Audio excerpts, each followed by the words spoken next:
Welcome to the discussion for Part 2, Chapter 7, and this is the final chapter in Part 2.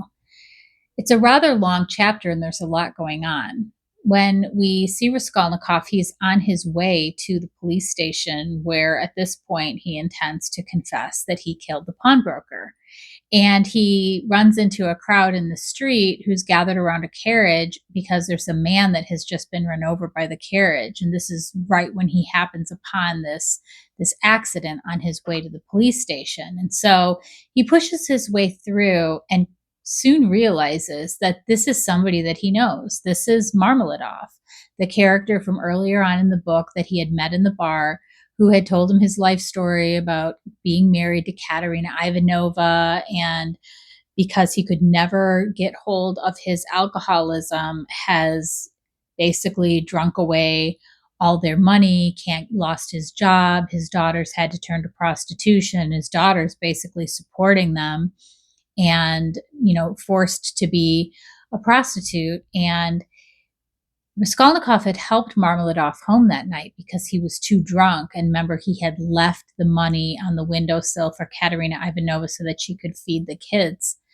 And so he knows all about this guy, and he also knows where he lives. And he instantly, again, his first instinct is to help and to offer to pay, even though he doesn't really have the money. He's got money because of his mother has just sent him that money, and he has what's left over after Raskolnikov or Razumihin buys him those clothes.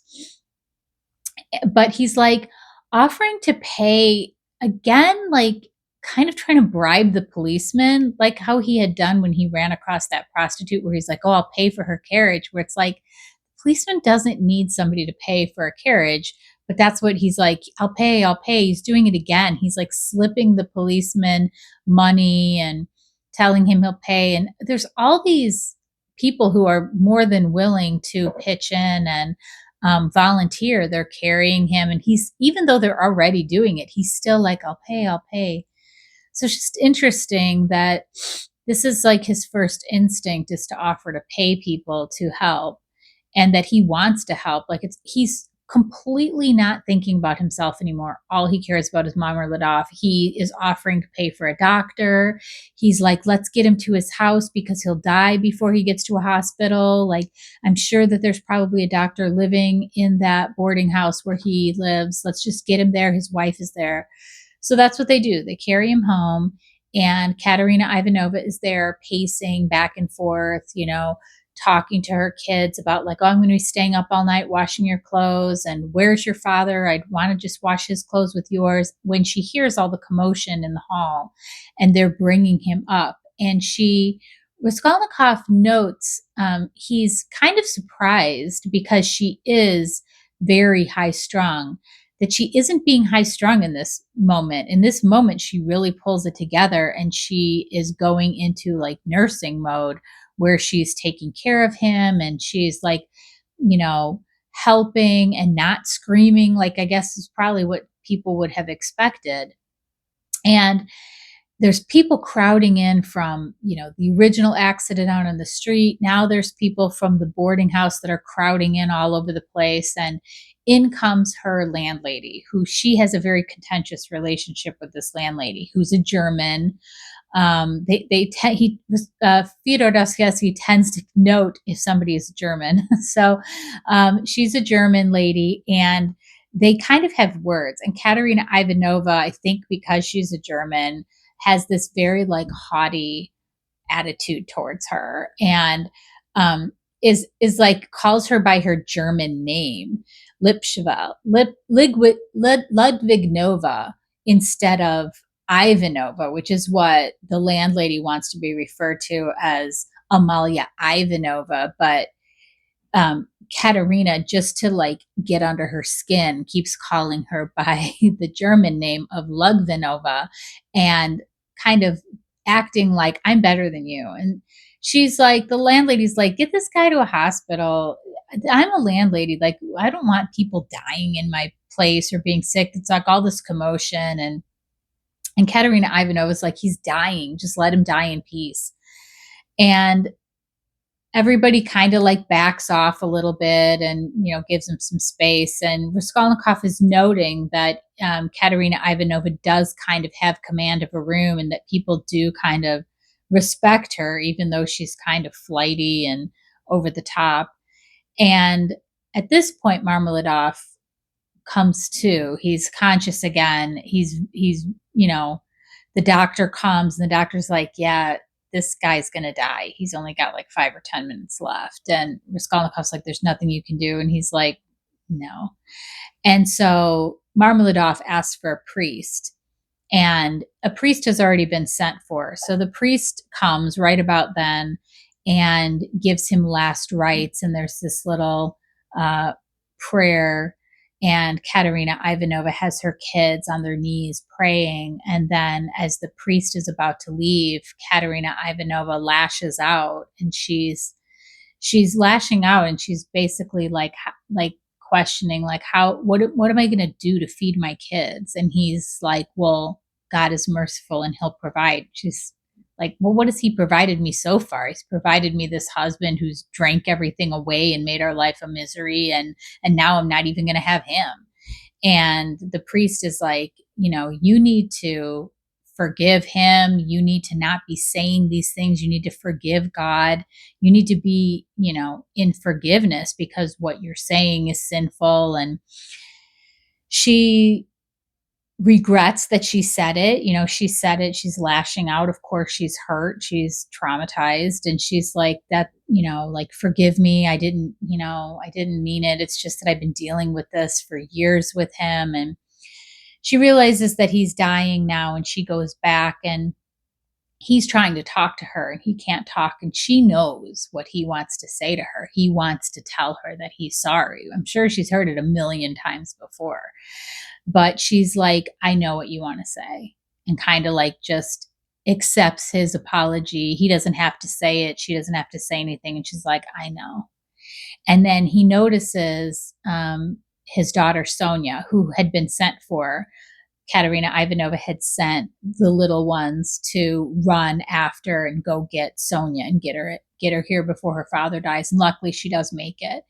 And he sees her and he's calling for her. She comes over and she hugs him. And it's very, like, she oddly stands out because she's dressed in, her finery, but it's notated that even her finery is kind of cheap, like this secondhand dress that she's got, and it's got this big train, and it's this huge crinoline, and it's taking up almost the entire doorway. And so she's so embarrassed, and she would love to just, be just shrinking in the crowd and not be noticed. But of course she's so noticed because of how she's dressed, like so over the top compared to everybody else, clearly dressed as a prostitute. These people all know that she is.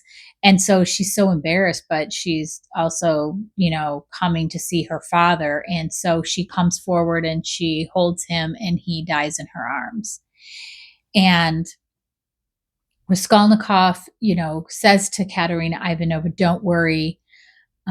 I was a friend to your husband, and I'm going to help you. And here, he gives her like a lot of money, almost all of what he has, I think. I think he had like 25 rubles, and he's given her 20. And he's like, this will help you pay. Because she was like, how am I going to bury him? Like, how can I can't even afford food for my kids. And he's like, I'm going to take care of it. I'm going to help you. So he leaves, and as he's walking away, the little one, Polenka, runs after him, and she's like, wait. And she wants to tell him thank you. And he's like, did you want to tell me thank you, or did somebody send you? And she's like, well, my sister Sonia sent me.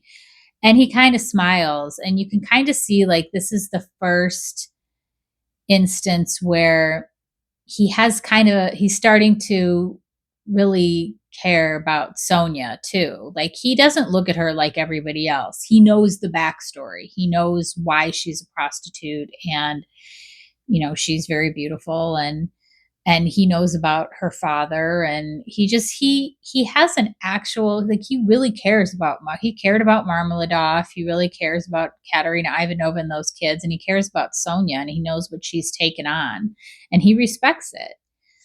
And he hugs this little girl, and he has this really like innocent moment with this girl. And there's something very touching to him in that moment where she's so innocent, so thankful. And it's just such a pure, she's just lost her father, and here she is thanking him and hugging him. And it's just this pure childlike love. And there's something in that sparks this little bit of hope and life in him. And he leaves her and he goes to the bridge and he thinks, he says, like, enough. Like, he makes a decision that he's not going to go confess. Like, that he feels like he's got a new lease on life. He just watched his friend die, and he sees that there's still life in the world and that there's life worth living. And he's not going to give it all up and confess so that he can go live in a cell or, a small room. And so he changes his mind about going to the police station. And then he thinks, well, Razumihin bet me that I would come to his party tonight, and I'll just go to his party and I'll let him win the bet.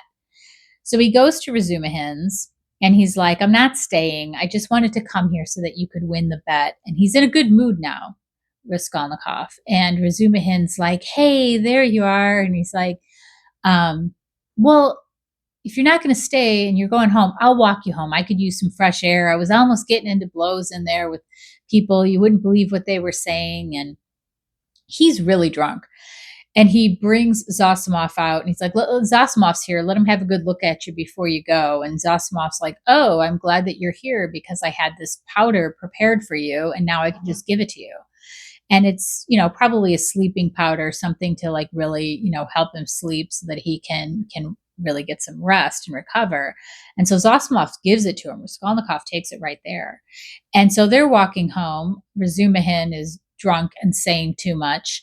And Raskolnikov is, the powder is kind of starting to affect him too. He's getting a little giddy, So they're, kind of a pair and they're talking. And Razumihin is saying, yeah, Zossimov, you wouldn't believe what he was saying about you. He's saying that he thinks you're going crazy, like he thinks you're going mad.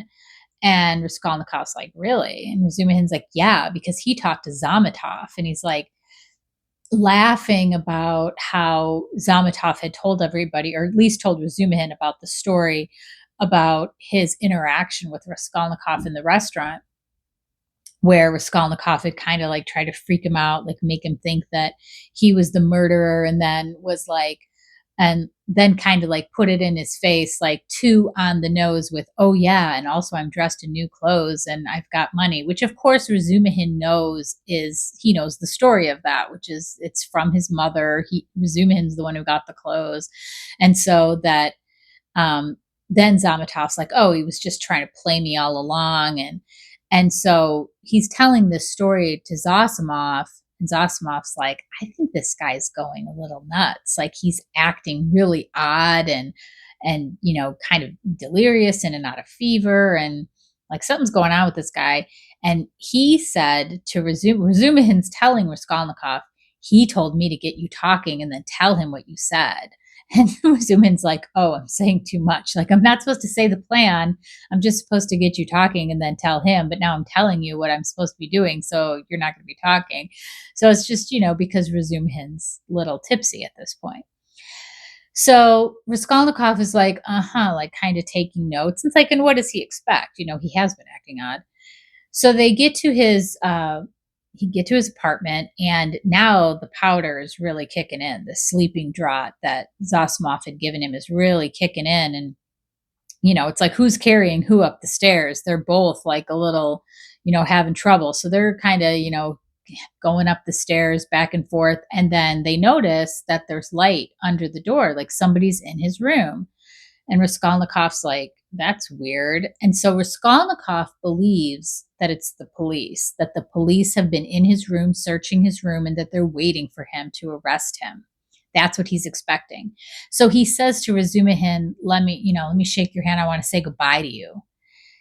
And Razumihin's like, what are you talking about? I'm walking you to the door. What are you saying goodbye to me on the stairs? I'm coming in with you. And he's like, yeah, but I just want to say, here, I want to say goodbye to you. And he's like, okay, whatever. And so they get in the door, and it's not what Raskolnikov expected. It's his mother and his sister, who have been waiting for an hour and a half while he's been out with this whole Marmeladov thing and then being at Razumihin's party.